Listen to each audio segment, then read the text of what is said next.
And thank you guys for all of your support. I'd like to also highlight that Van Jones just arrived into the room as well. Do you have a moment to? Oh, great. Oh, please have Van. There we go. Yes. Van, I'm so happy that you're here. Thank you for following me from the other room. I am showing you Clubhouse. I was gang before anybody else in cable news. There's a Clubhouse about Andrew Yang.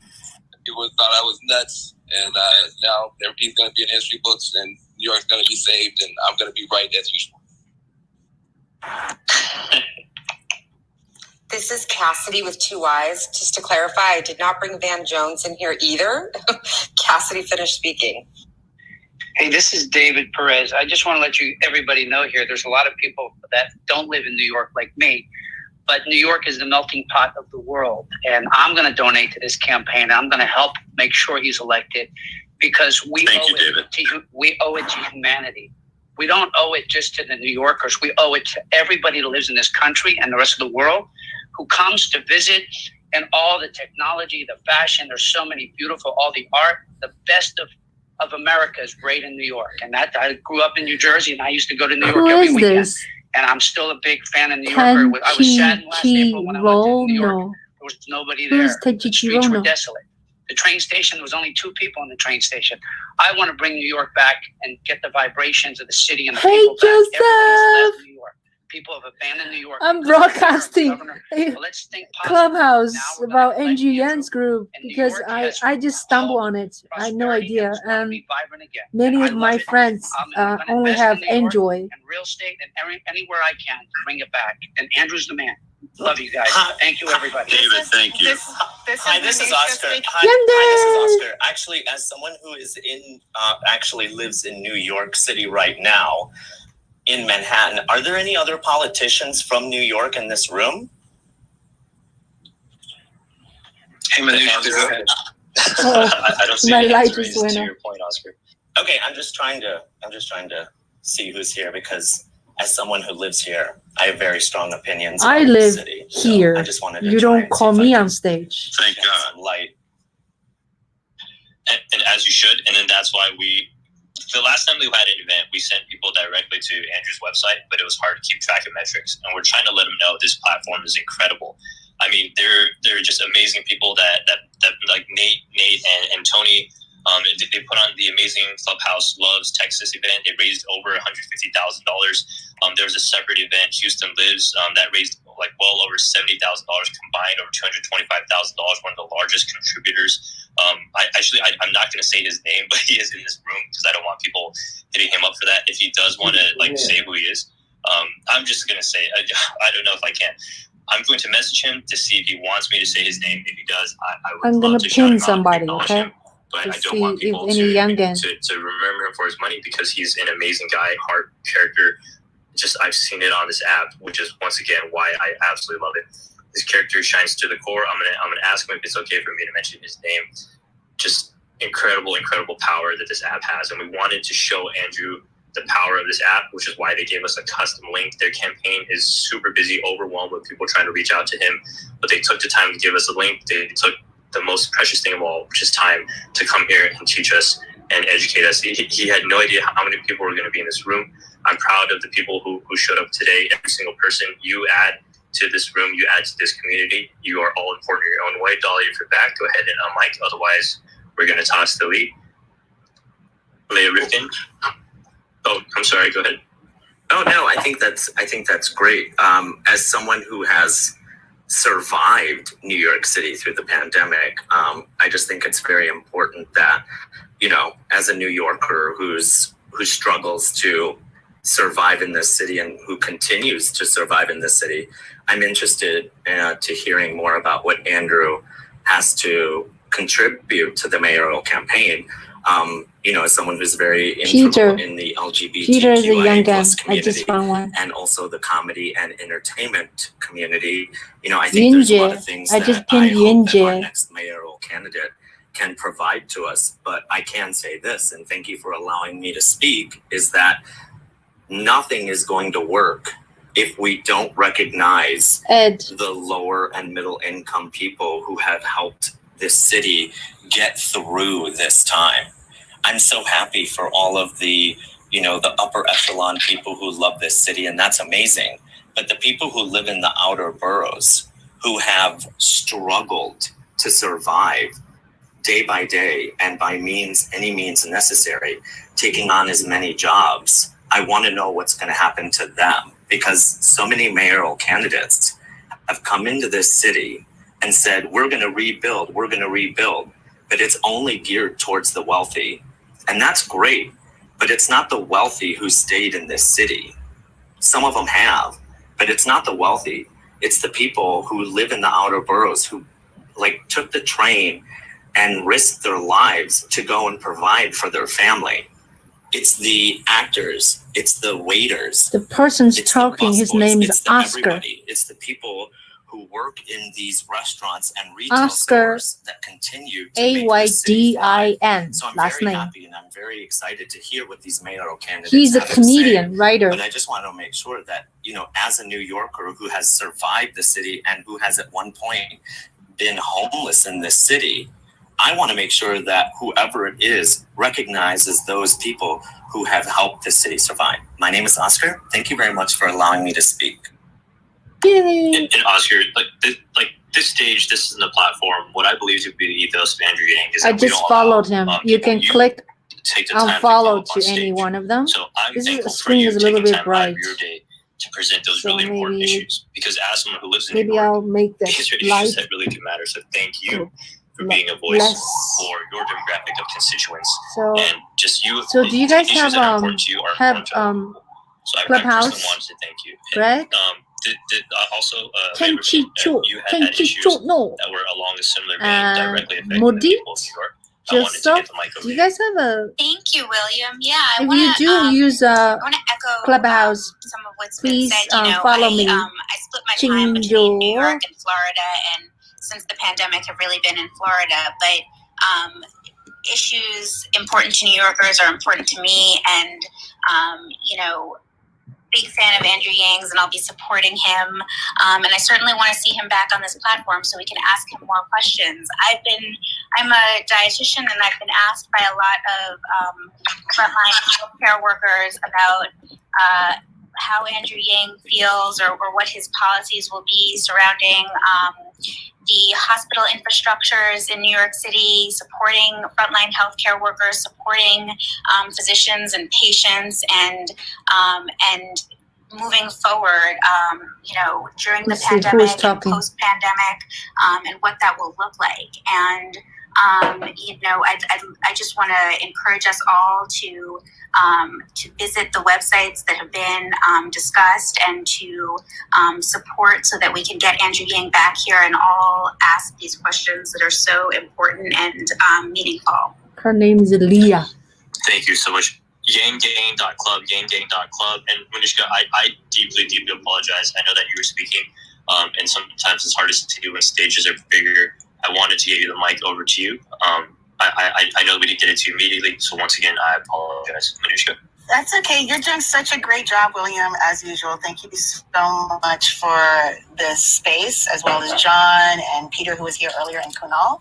I wanted to echo the sentiments of what Josh said earlier, especially when Andrew brought up his stance for how he'd like to handle the issue with the police. And I feel like this is something that New York can be the prototype that we all follow around the country. And he said that he wanted to employ police from New York. And I just wanted to ask or find out more information as far as like the police being employed from their own communities, or at least communities that, or at least police that understand the communities where they're walking the beat on. Sorry, I don't know if you can hear. I'm on my way to dinner. I don't know if you guys heard that. I'm so sorry. We can hear you. Okay, thank you. As well as, oh my gosh, I just lost my train of thought because I have my Waze is on telling me where to go. But I just feel like I have a different understanding of what defund the police is, and I was wanting to hear more of how he felt about it, because I feel like, and when you're defunding the police, you're putting more into the communities and into the neighborhoods and into the people. So, is Josh still in the room? Which Josh? Josh, he said that he was at liberty to speak about the police, and then, like how he was gonna. This is Aviva speaking. Manishka, are you speaking about Batman, Josh? Yes. I'm happy to connect you guys if you would like. I work directly. Thank you so much, Aviva. You got it, love. Answer your DMs on Instagram, please. Thanks. I'm done speaking. Thank you. Yeah, because I feel like if we see New York do it right, it'll spread across the country. And if Andrew wants to lead that charge, I'll do whatever I can to raise whatever he needs in order to get him elected. I'm a little bit speechless right now. We have a super special VIP guest. We have, not to be facetious, we have God on the stage. Sorry. I don't know what I'm doing here. It's okay. Just chill and relax and sit there quietly and work your miracles as always happens. That's hilarious. I love Clubhouse. We just had a West Coast, East Coast DM connection with Batman, who drives a Lambo. Amazing guy. And I did get permission to shout out his name. Once again, what happens to every individual person, not just the wealthy, is so important. This is a platform, Andrew Yang, yanggang.club, where every single person is important. It's not like a case where the wealthy are going to make the decisions, as is the case, most likely, not saying it is, with one candidate who has chosen to take entirely private financing and is backed by a lot of Wall Street firms. But not to go into that issue, but to bring it back to the fact that we are so many amazing people in this room. I absolutely wanted to shout out his philanthropy. One of the most amazing philanthropists that I know. I met him through Clubhouse. I'm grateful to say and we're mutually connected. So I'm able to invite him into rooms and vice versa. Super grateful. One of the largest donors to both the Clubhouse Loves Texas campaign. The person's talking is William. He's the main he literally saved the guy's life because he was in Australia. He was an artist. He did not have the money for a very important heart procedure. He's really he was good. on stage at the William time. He stepped immediately. Tong, Mr. John Tong. He has 48.9K followers. I'm always great as long as I'm alive. That's a lot of followers. Positive, amazing I have energy. 400 People in the room, Andrew Yang, we manifested him, brought him to the stage. Sometimes he's also a what is he? Connector. Call himself connector, collaborator. And William, I want to let you know I've been here since 20 minutes before Andrew came because I really wanted to listen and learn, and I've been fixated. There's so many things that just jump to my mind. This is a very serious issue for me. I'm in my apartment on the Upper West Side right now, 2 blocks from my daughter's apartment on the Upper West Side, 2 blocks from my other daughter's apartment. I have other places, real estate and offices that I own in New York City. I've been a New Yorker for over 25 years. So who's talking now? But I took a lot of notice of Oscar, when he spoke about, the people that couldn't and didn't leave New York. Hi, I also Nick. have a home in Florida, as somebody else said. I'm trying to see who's Florida, talking. which is The not person something I'm talking overly now proud of. his name It's is been an John. Extremely difficult issue. And listening John to Andrew, wait, is he famous? he's a brilliant Legere. guy. That's the first thing that comes to my mind. Former CEO of But T most of the fucking things Mobile. that I'm struck with, and I'm really Executive want to challenge on is severalfold. of many big companies. Damn. This is a gigantic business problem. This isn't something that can be done with slogans and people and being proud that you don't take donations. You can take donations. I want to just don't give you use less them in light an because it's appropriate too way. bright. Businesses aren't here. Businesses are closing. People are moving. Places are empty. I just got back from walking around the Upper West Side. It's not dead. New Yorkers don't give up, but it's a gigantic problem. And the fiscal issues associated with bridging the gap revenue-wise, we can talk about adding police, but boy, there better be some revenue streams coming into this city or almost nobody can fill this gap. That's number one. Number two is, there's some very smart people I've heard representing, Mr. Yang, but it sounded like many of them were flying in.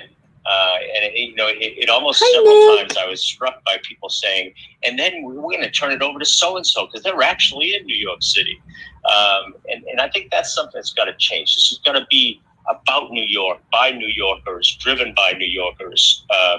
And I think the combination of strong fiscal issues, which I think, Andrew's clearly smart enough, but the progressive, moderate issues that are so important that are a part of New York, and the LGBTQ community, the diversity that's part of this city, the social issues that we all stick by. So I'm impressed, but I see some things that I just want to make sure that somebody like Andrew doesn't get cocky being ahead in the lead. That doesn't get too carried away with the political slogan type issues, and realize that this is one of the biggest fiscal turnarounds in business in the world. Siren. And Welcome for me, to New York. it's very, very serious, and I want to figure out how I can help as opposed to be an obstacle. So how's John, volume I have to say to thank you you guys? so much for validating that. I really appreciate it. I walk around New York City a lot, and I love this city. And one of the things that strikes me is I talk to a lot of small business owners. I'm gonna put down and for a what they second. say is that it is so hard to start a business in this city because the rents are so high, because of the red tape through trying to file to get people to come in to approve building codes, that it's just so difficult. And I think you're absolutely right.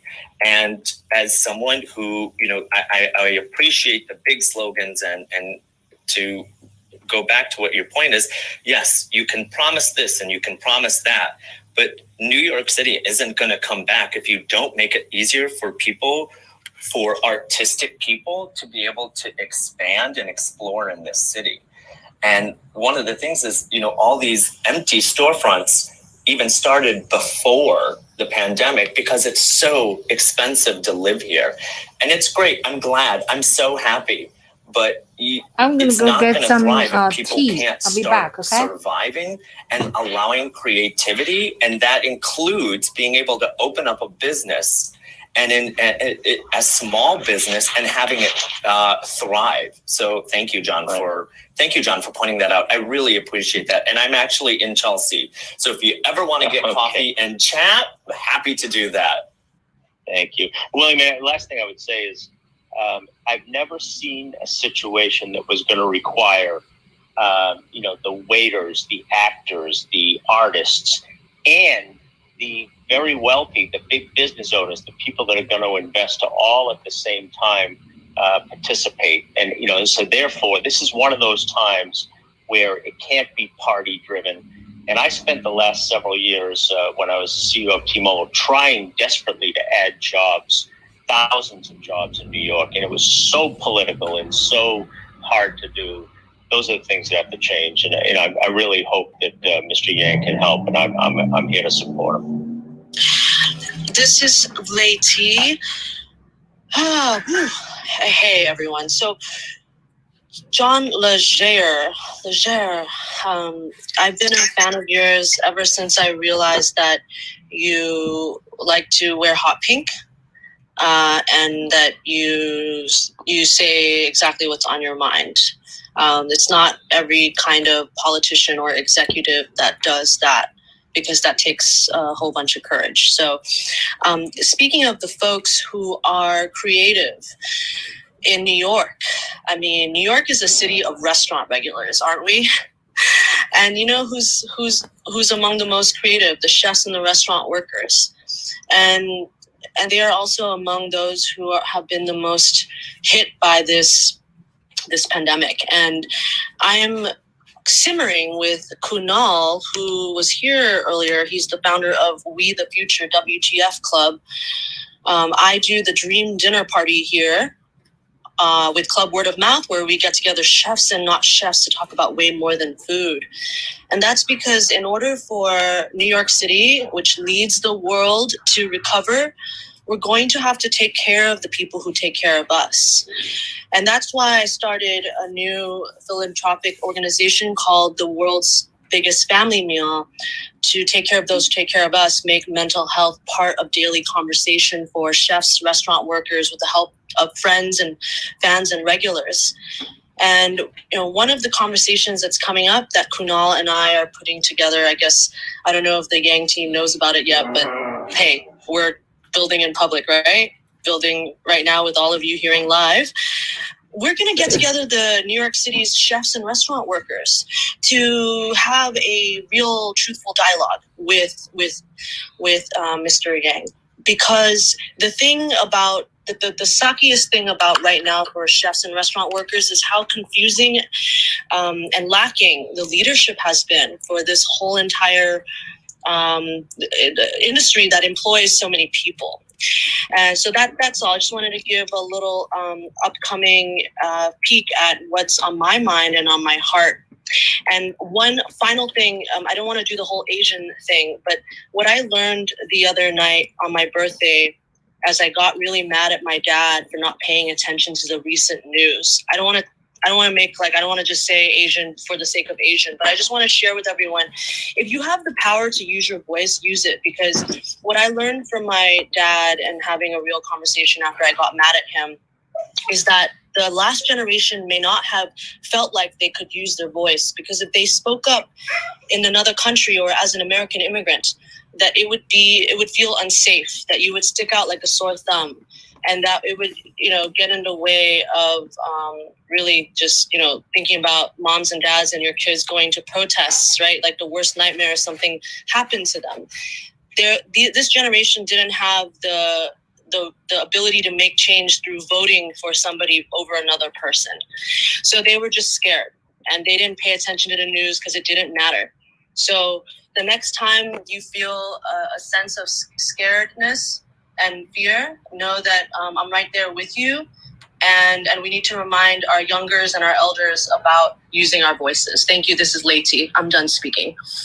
Hi, it's Keith. I want to just, Lady, always appreciate you.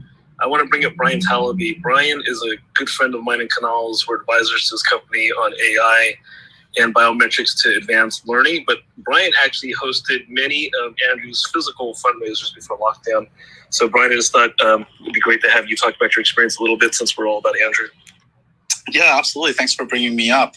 I absolutely love the work that Andrew is doing, and he's definitely inspired me quite a bit. I threw a number of events for him in New York City during his presidential run, especially in the early days, and threw a fairly large one in San Francisco, where we had a fairly large crowd numbering in, I want to say 400, 500 or so. But he's done incredible work, and I'm excited about what he's doing in New York now. Given what we see that's happening with the massive levels of inequality and massive impact of technology in replacing so many jobs. I mean, he's absolutely right. We're in the middle of the fourth industrial revolution. And if we don't solve this problem of people not being able to pay for very basic necessities like shelter and food and so forth on a regular basis, we're going to have a lot of issues moving forward with civil disturbances and so forth. But it's great to be up here, and I look forward to hearing what everybody else here has to say. I'm looking forward to learning from all of you. Absolutely, Brian. Thank you once again so much for taking time out of your day. We do sincerely appreciate you. And John, you make an amazing point, which is that we want the voice of people of New York to be heard, because fundraising is going to come in. It's going to help Andrew Yang out. But the city belongs to the city of New York.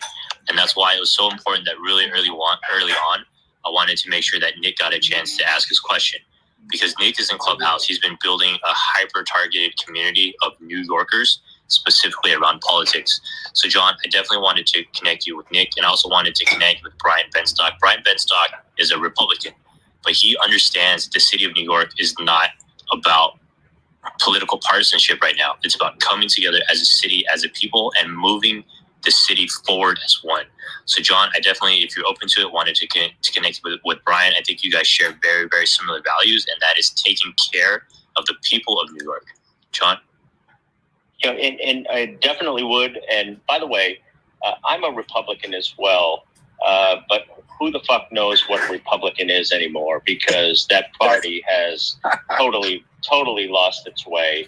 I don't think there is such a thing anymore as a Republican, because I think so much of the world is, fiscally conservative and very socially liberal to moderate. And, and I think that's, that historically either party's presidential candidate had to move to the middle in order to be successful.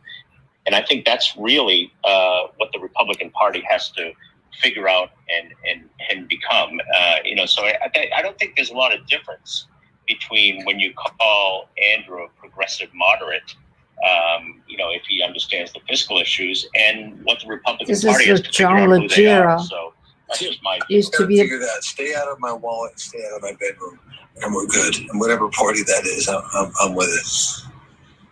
Yeah, if I can chime in very quickly, Simon here with the Red Hat. Everything that's been said is we can all agree on. I think the fate of New York is beyond just any party. I just want to invite everyone to think about Detroit, like from a macro level, what that city was back in the 50s, name is 60s, Simon. 70s, and where it is right now. And also what happened to Chicago BENSAIDY. before. I'm just personally afraid that New York is going through the same path. He used to be homeless. Now he's a CEO And what's happening with COVID something. is a lot of these big cities that lost people, whether it's LA, San Francisco, New York, they're going to have to make up for the money. There's less people living there, so less, property taxes. So something big needs to happen. I don't know what that would be, but it has to be beyond the parties. And I love what John said there. Who knows what Republican parties anymore with what happened with in the past 4 years. But it's very important to get back to the fundamentals, because America is much bigger than two parties. America is an idea that has worked, and it's always going to work, and we have to protect it. I'm done speaking. Hey, John. David Spisak, how are you? I'm good. Good. Always good to see you. And I'm always, as Leti said, I love your perspective. Every time that we get lost in blind ideology, things go terribly wrong. I'm a former resident, longtime resident, born and raised in San Francisco. And San Francisco used to be one of the greatest cities in the world. And it has been so lost for over the last decade in blind ideologies that it has gone so terribly off the rails. And to Oscar, much love and support to you. San Francisco is such a cautionary tale, and it's a reminder that anytime we think things can't happen, we need to be reminded. Every time we see something on the social justice front that we become This so person's startled or talking. shocked His name is by. David, To Leti's point, it's such a reminder that there's a big difference between not being racist and being an anti-racist. The difference is, hey, I support, investor. I believe, I empathize, versus I take action on behalf of. And in San Francisco, we lost all of the artists. What made San Francisco phenomenal in the 60s as a place to grow up is it was the center of the universe when it came to that type of culture, music culture, artistic culture. It's gone. It's completely gone. If you go to the Mission, which is where I was born, which was a largely Hispanic, I'm half Mexican. The only people of Mexican or Central American descent you'll find is maybe a valet or a porter or somebody who's a busser, in this area, because they can't afford to live there anymore. The very place that I grew up, our African American population has dwindled to 4%, and you see. That is, the homeless population has exploded. Crime has exploded. It's dirty. It's not at all the city it once was, and we literally let it happen before our eyes. And the worst thing is, we let it happen under the guise of saying, "Okay, we're gonna follow this ideology, and we're gonna this blind ideology that somehow we're going to take these actions. And by taking these actions, we're going to somehow force the city to go in a direction rather than just celebrating really what made it so powerful and such a vibrant and cosmopolitan city. And that was the people. I'm a partner in a 5-star, 4-star restaurant organization. We had to let go 600 people last year, and we ended up hiring a good number of them back, and we've had to completely reinvent under an app and going in a different direction. We have been able to keep nearly all of our restaurants open, thankfully.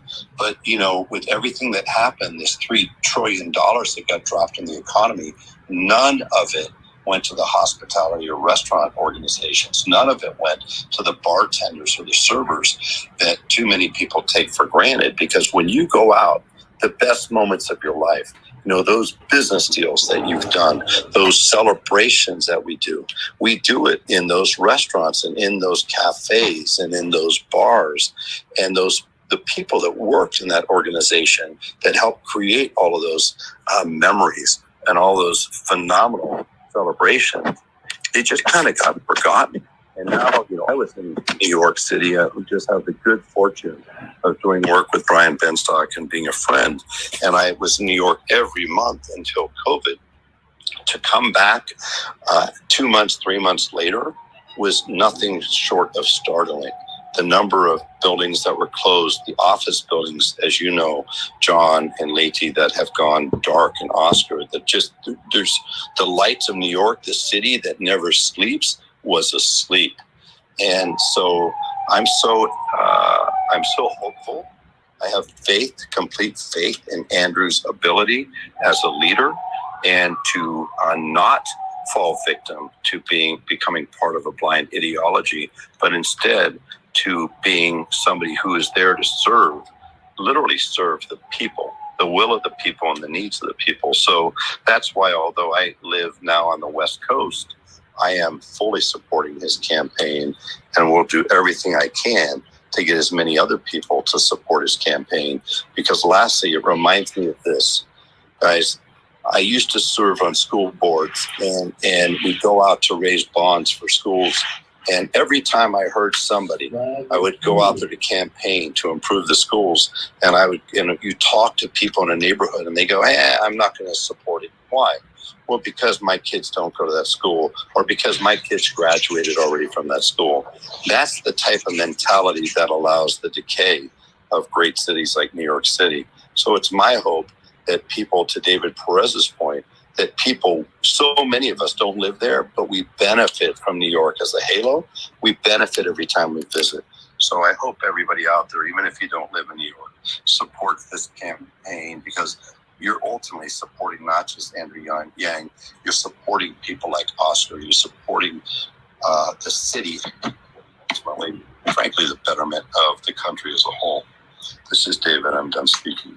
Hey, David, I'd like to, this is William Andre, and I just joined the conversation, and I wasn't even sure if I was going to speak up, but I'd like to open the dialogue for the point you added just for the arts part of it.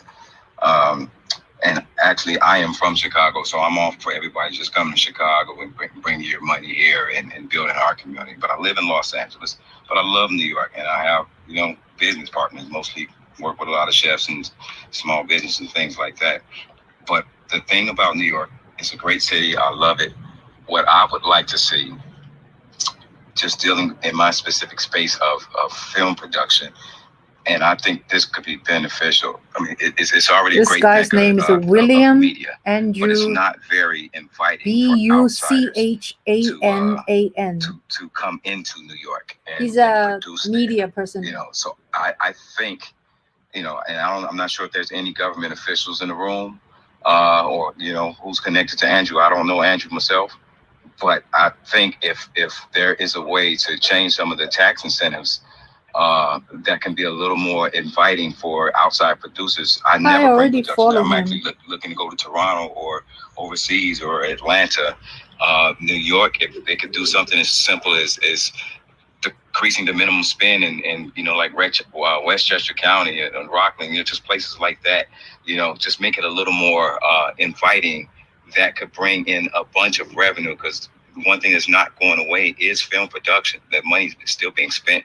And I think that could be a huge influx of capital that can also create a bunch of jobs from the external, instead of everything going to Georgia right now, because right now Georgia has the most favorable. I think if New York kind of steps up, maybe change those laws a little bit just to be more favorable for the outsiders coming in. And I would happy, I'm just a little guy, so I represent the little guys on the pond, but I'd be happy to, sit down and come with strategies to help that happen. I'm involved with a bunch of film projects, start pushing them there. And believe me, you guys know it creates a lot of work, not just on screen or behind the screen, but also for these chefs that you're talking about, for the meals and all of that stuff. William, yes, sorry, I didn't mean to keep going. You're not a little guy. You're a businessman who's investing his money, and the barriers to entry are so great. You'll just take your bat and ball and go someplace else, even though New York would be the favorable place. And there was a thought amongst prior administrations that giving a tax incentive was benefiting, the wealthy, and so it was just the opposite. We're not going to give those incentives. And, people, look what they did with the Amazon deal. Amazon was going to bring $28 billion and and 25,000, 100,000 plus dollar jobs to Astoria, Queens, which is about a mile and a half away from my business. And because of infighting and changing the terms afterwards, the person speaking right now is Brian Benstock. With his $28 billion worth of investment. He is some kind of speaker. One of the politicians said, well, Google he's dealer. $3 billion incentive. What does that mean? And the right answer is, so what? If I gave you $28 billion, would you give me $3? And I think it's kind of an easy math problem. And now that location, he's a car dealer, was supposed to go to, Honda dealer, sits undeveloped. The buildings and the apartments around that area sit vacant. And what are we going to do to get that $28 billion back? So you're exactly right. Now there is 1.5K people listening to this Clubhouse discussion. People go down there. They've got extra capital, and there's only a couple of things you can do with money. You can invest it, you can spend it, or you can put it in the bank. In which case, that money gets lent out to other people that can invest it and or spend it. So, Florida gets it. And sadly, New York hasn't gotten it for some time. And I think Andrew's potentially a very good there's the layers of audience. That's the first layer who knows people on stage. Right now, as a second layer. We're like, oh, I love New York City. It's a great city. Okay. Here's what it's I don't even look for myself because I'm probably buried in 1,005.K people. I am afraid to ride the subway. A man and his daughter, a father and his daughter, were beaten up by people abusing drugs in front of their apartment building, and the police arrested them and then let them go. There are people with heroin needles sticking out of their arms in front of kindergarten schools. The streets are not safe. I was in a room the other day with someone who was running for city council. You get the idea. She was talking about oh, I do this and I do that and I do this and I support the arts and I support this. Well, that's great. But how are you gonna get people to support this if they're too scared to leave their apartment? Okay? Like, everybody who is here is like, looks at the city and is just like, what the F has happened? We're just sitting here and being like, does no one care? Legit, no one cares. And I may be wrong. There may be other people who are like, oh, well, we care. No, for me, it looks like it. No one cares. To me, no one, and I'm almost done speaking, but it looks like no one cares, honestly, because of the way the city has been treated and the people of the city have been treated. Like, people can't even afford PPE during the pandemic. That's how bad it has gotten. And I love all these big promises and this and production and this and that, but no one's going to be able to live here if we can't afford it. Yeah, Oscar, Josh, I just wanted Josh, hold on a second. Josh, hold on a second. So sure. Brian has his mic open, so we're going to go Brian, and then Josh, and then Kate. I see you have your mic open as well, so we're going to go in that order, if you don't mind, Josh. Is that okay? And then, yeah, of William, Kat wanted to go too, so let's put her up right on the queue.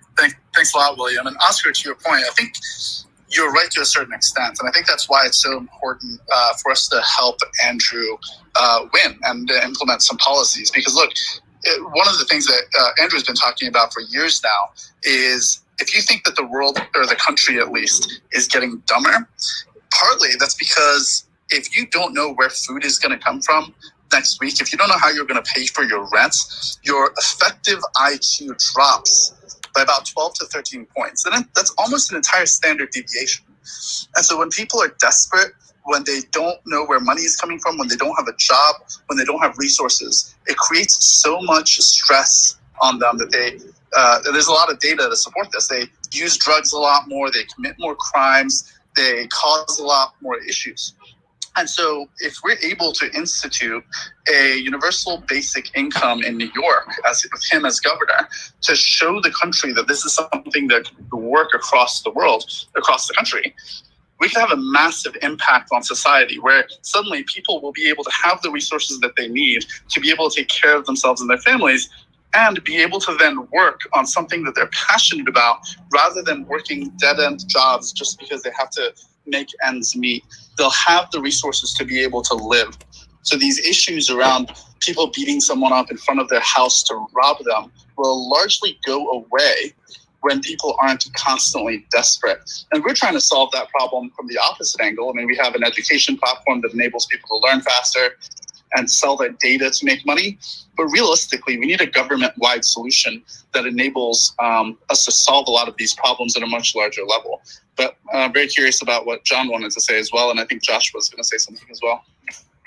Yeah, Brian, it has something to do with mental health. A lot of these people That was who are out Brian on the street using drugs has a lot to do with mental health, and there's nothing there for them. So what are you going to do for the folks that require mental health needs? Because right now the police is not taking care of them.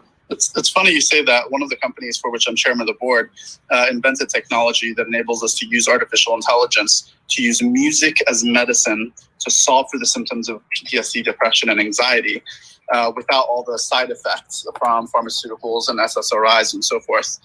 So I'm happy to have that conversation as well. That's a company that was, the CEO is Matt Gibson, and of course we have a lot of people backing it as well. But we can talk about that later. John, I think you wanted to say something. This John, I don't want to jump in front of anybody else. Yeah, so we're going to go John, and then we're going to go with Kate, and then we're going to go with Josh, and then Kat. John? Okay. Yeah, I want to apologize. There's a reason I'm not a politician. Is I just get angry, and I can't handle anything that sounds political or a coded answer. And Oscar laid out, I mean, if you live in the Upper West Side, there's been a relocation of people who with mental health issues or drug issues into the middle of communities. And, you know, it's been a horrific integration into, because of no other place to put people, and it's an economic issue and a mental health issue, and it's been horrifying for families and for the reputation of New York. And Oscar, I think you're dead on. I think so much of what we keep saying, and it's great if you get a basic income for everybody, but the moral of the story is this is warfare. This is in order for New York to survive. First of all, I want to hear in this campaign a absolute love for New York, and no offense to Detroit, but Detroit doesn't have any of the natural resources or capabilities or industry of New York City. San Francisco's limitations geographically are non-being the gateway to the country, etc. New York is a place that should not fail, and if you understand it and you love it and you fight for it, and it's going to be an absolute war. And one of the things I love that Andrew Yang said is he said straight to Grant Cardone, one of the things I would do is ask you, what's it going to take to get you back? And that's not a normal political agenda. It's not going to be looked upon favorably. It'll be looked upon as giving money to the wealthy. And if we can find a way to recruit and fight and bring business back to New York with an understanding that it has to trickle down. and it has to bring the jobs back to the waiters and the taxi drivers and the actors. That's what we need. And frankly, New York's a city, back to the I Love New York, that you could fill Central Park and Citi Field with, all sorts of New Yorkers fighting for the city. And I think that's the kind of thing that has to happen. It's a war, and New York can win, and almost it's a layup. And if you can't get it done, put it on to somebody else.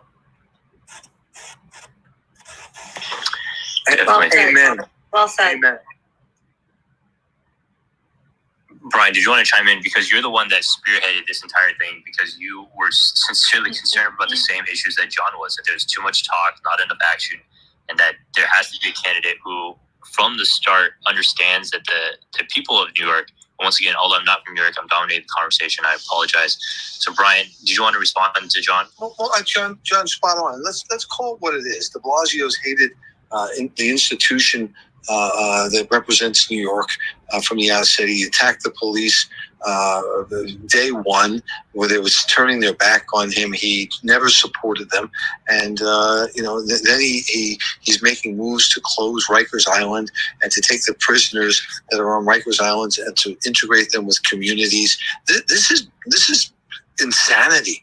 And you sit here and you watch one move after another. The city councils are complicit with this craziness. The judges are complicit with it. Then they change the laws where you arrest somebody, and as someone spoke before, that they get released immediately. So at some point, if you're a police officer, why bother arresting them? You're going to arrest them, they're going to put out on the street 20 minutes later. What's the point? Why risk your life to do that? And and I do think some discipline and some respect for the laws that are there, and those laws have to be enforced equally. And I know there's some difficulties with that, but this complete lawlessness, you've got groups, thugs, driving down the city street, jumping up and down on top of people's cars. There's some gentleman driving a BMW through Times Square. The bicycles surrounded him, jumped up on the car, kicked through his windshield, threw a bicycle through the windshield, and they did this to somebody else in broad daylight.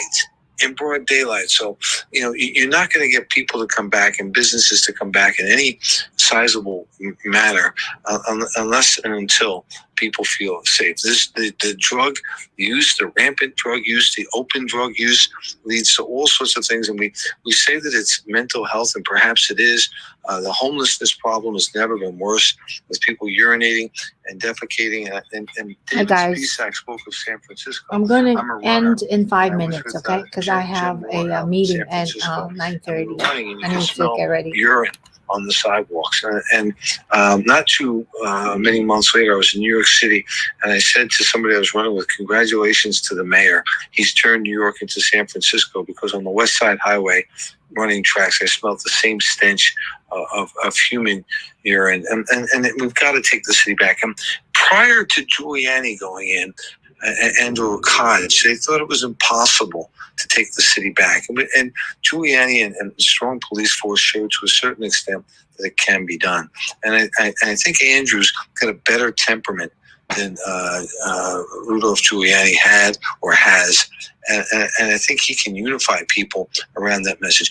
People of color want to feel safe. Asians want to feel safe. Caucasians want to feel safe. This is not just, Upper East Side people. All people want to be safe. And I think it's time. And that was the whole purpose of this, William, was to get people, community members, clergy together, police together, leaders, business leaders to get together and to talk about this with Andrew. And he was gracious enough to give us some time, and hopefully we'll have more opportunities just like this. And William, thank you for allowing me to speak. It seems like Andrew Yang already spoken. Brian, I just want to point out that, in New York City, there's, real quick, and I apologize, but just a FYI for all the folks that are in this room, there will always be homelessness. And there will always be drug use. And, there will always be, it's not a New York City minute until you walk by someone, peeing on the street. That's just how it is. But that's me. I make comedy out of it. But, and that's the thing, is like, there has to be a way to be able to help the people with mental health issues and help the homelessness. And there has to be a balance, right? there has to be a balance. People have to feel safe going to work, but they also need to know that there are people that are homeless and do have mental health issues, and you're never going to be able to get rid of that. Right? Yeah, I appreciate that, Brian. Yeah, and they need our help. They need our help. No question about it. I'm not suggesting we turn our back on them. Quite the opposite. I think we need to help them, to get them off the streets, to get them someplace where they're safe, not to turn This New is York the City Brian, into what's happening in Los B-R-Y-A-N. Angeles. It's just He jumped can't on operate a business Oscar. I don't like that. family, for that matter. Yeah, but it's gotten significantly worse. Like I've spent the past couple of years going with friends almost every Wednesday in Manhattan, right by 34th Street between 7th and 8th Avenue. A bunch of friends would go out there every Wednesday through our organization and a different one. And for a couple hours, for years in a row, we would line up and give out food, clothing, basic stuff to homeless people, make them feel like actual human beings. At times we'd even have an ice cream truck pull up and they could order from the ice cream truck to actually feel like a human being.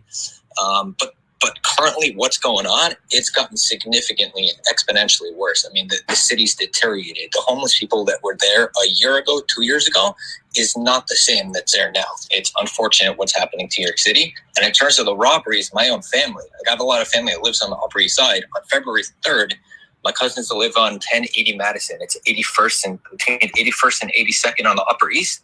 My family got held at gunpoint by 4 guys who ran into their building. They got the doorman to open it up. They tied them up and they stole like $10,000, $20,000 in cash out of the apartment. And they left them there. And there was zero follow-up on that. With the videotape, with everything that occurred, they're not even pursuing the people that did this. And that's kind of what happened in this city that we used to live in. It's unfortunate what's happened. A lot of my friends from New York City have moved out to the Hamptons because no one wants to live there anymore. And we need someone that's going to come in and stand up against this, to support the Black Lives Matter, to support everything, but find the proper balance between making our city safe again and enforcing and, going forward with the changes that we need to see. And that's unfortunate for what we're seeing. And essentially, a hate crime that's occurring at the moment is not just a hate crime in that person. It's an attack on humanity. Gentlemen, and there are a there's lot of people that some really stand up. smart and important women in the room. I think it would be really great to move through and give some balance to the room. I think these are all really important. 30-year New Yorker here, and I'd love to hear some feminine power enter the room. Yeah, can I jump in? Love that. Yeah. Well, we're going to shift to Kate first because she has mental health in her bio and she was going to address something that Oscar said.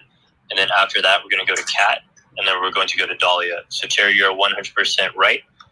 Let's definitely give space as much as possible. If you've spoken a number of times, unless it's in direct response to something that's critical, I do ask that you let some other voices be heard. Kate? Hi, yeah. Thanks, everyone. Really appreciate this conversation and definitely wanted to jump in on the mental health side. I'm a therapist myself, and I live downtown in the West Village and definitely was there throughout all of the pandemic and definitely worked with a number of first responders. I just volunteered my time. So sort of hearing a lot of their stories and a number of my patients that got COVID themselves, just kind of helping them through it was so intense. And I also work at a mental health tech company called Talkspace. It's an app that connects people with therapists and psychiatrists. So I'm really just loving the conversation here and including the importance of incorporating mental health into the whole health of bringing New York City back.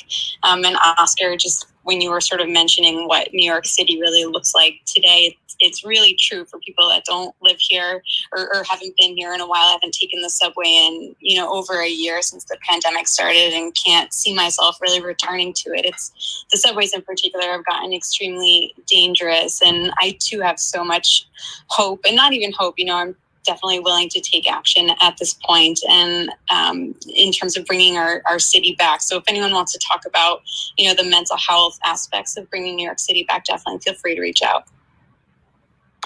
Thank you so much, Kate. Really, really thank you. You see Kate's picture right there. I'm getting messages that people are saying they wish that they'd been able to attend earlier. So one of the basic functionalities of Clubhouse is that you have to follow people in order to see when they go on stage to speak. So while you're in this room, feel free to take a look at OG Club and Ed, who has been gracious enough to let us host today's event inside of OG Club. OG Club has a bunch of amazing events, but also check out the people in the room, not just on the stage, but every single person in the room. There are some amazing people that are on stage. Check out their profiles. It's just a basic function. You don't have to follow. You don't have to do anything you don't want to. This app is about free choice. It's also about community. So in the future, to make sure that you do find out about events like this, just stay connected to us by following. It's just, I wish they would change the word from follow to connection or connect, because that's how you can find out about conversations like this. And also go to yanggang.club, because Oscar, you make some amazing points. So unless we want to shout it out into the air, we want action. That's the whole point of Brian, John, and everyone here. We want action. And for there to be action, the politicians need to hear us. And that's once again why I wanted Nick to be here, because Nick hosts rooms specifically around New York and politics. So it's going to go to Kat, and then Dahlia, and then I believe there's one voice after that. I think it was Patrick, and then we're going to go to Nick, because it's I'd in love New York. to speak after Nick. You have me. I'd like to speak after somebody. I'm here too. So DM me on Instagram. Yes, Nadia, absolutely Nadia. Absolutely, Nadia. So we're going to go with Kat first. Go to yanggang.club. Make sure you use that link, yanggang.club, if you choose to donate, so we can get Andrew here and continue the conversation. Kat? Hi, everyone. William, thank you for hosting this amazing room. Oscar, you are a dear friend of mine. There's 57 people on stage. Thank you so much for sharing what's going on in New York City right now as a New Yorker. So I understand your concern, because you and me, we both are artists. You know, I totally understand your concern, like about the crime rate here in New York City. And then if you go to the yanggang.club, like as William mentioned about, there are a list of the Andrew Yang and his administration's policy. There is one section about a safe and fair city and affordable city. I think you will get lots of information from that. I just want you to have faith in Andrew Yang and his administration, because I understand, being in the LGBT community, you are Andrew Yang definitely care about lots of Black, brown, and LGBT New Yorkers. You guys have been through want the city to be safer. So the Yang administration, they will work with community and law enforcement as partner to combat this rising level crimes. I know you don't feel safe. I totally understand that. I live in LA. I saw that concern. I just want you to have faith in Andrew Yang and go read it. I encourage you to go to his website, yanggang.club, and go read those. I just respect you so much, and I know being a New Yorker, you wanted the city to get better. So I'm sure Andrew Yang will make the city get better. So Oscar, I just want to, we hear you. Thank you, Darnie. I'm Kat. I'm done speaking. Thank you, Kat. Dahlia? Hi, this is Dahlia. Thanks, William. Yeah, I mean, look, here's the thing that I really struggle with New York, because it's officially been a year since we announced a national pandemic, especially here in the city. And the biggest issue was, we're talking about mental health, but we didn't talk about the fact that people were not financially stable. When everything shut down, they weren't provided financial stability to be successful. So there was a form of desperation. And I think that that's what's leading to this trickle down. We need to figure out how we're reinvesting into the city, not just from a top tier level, a MongoDB technology perspective. We need to think about startups. We need to think about how we're reinvesting into retail, because most of these locations have gone out of business. We also have to think about these restaurants that are not surviving, they're not sustaining because they can't seat enough tables. There's so much that needs to go back into this, but we have to reassess how we're starting over and starting from scratch and motivating people to want to be local, to stay local, and providing those foundational components. This is Dahlia. I'm done speaking. Dahlia.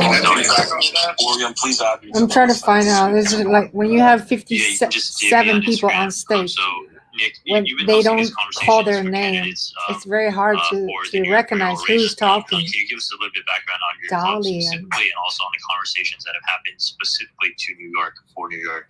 Dahlia is awesome. Thank you so much, Fortune William, 500 for bringing me up here. So really along quickly, with my club small is the New York business Power and Politics Club, and we've hosted a She number has of mayoral candidates: Catherine Garcia, Eric Adams, She has 26.8K followers. So who is in my audience? Do you want to say one word or two? And because I need to end this because I have a meeting at 9:30. So say something, or I'm just gonna end. So now that you know Clubhouse looks like that, hopefully I'll see you on Clubhouse. But you need to have an Apple device, iPhone or iPad. Hello. Hi. Jessie Cat 67. I was eager to tell my friend who does not know does not have an iPhone and could not get on iClub. I mean Clubhouse. iClub.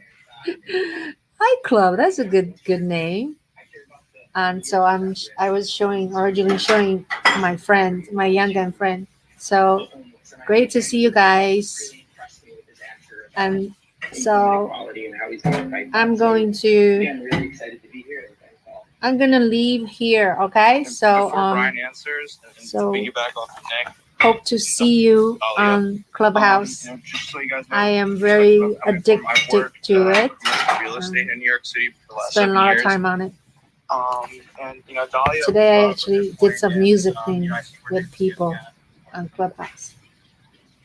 Yay! Oh, you have Android, yeah. If you have a iPad, you can also do it. So nice to see some people here are watching this. So, all right, yeah, we caught the end. Yeah, so it's basically. I think I missed it too. I had dinner, then I turned on the device. I see Yangan. I jumped in. It was like 1 point whatever K, more than 1,000 people in the group. So seems like Andrew Yang already spoke today. He spoke for a while, and then I wish I knew earlier. And then all these people, they were talking, and they all looks like they're powerful businessmen, successful, and entrepreneur or entertainment entertainment people, like comedian or media person, seems like. So it's a really good discussion. Interesting to hear people talk like that, because normally I deal with Yangan, and Yangan, most Yangan are kind of gypsies, and we do a lot of volunteer work for Andrew Yan. So we don't really get to see CEO of T-Mobile or something. Some people like that kind of caliber, and so it's interesting to hear their perspective. Yeah. Okay. All right. Well, good night. I'm going to jump onto another meeting. Good night. Thank you for tuning in. Yeah. I guess you already subscribed my YouTube, right? Otherwise you wouldn't see it. So if you haven't, please subscribe my YouTube channel. All right. Good night. I'm going to end the broadcast. Be safe. Good night.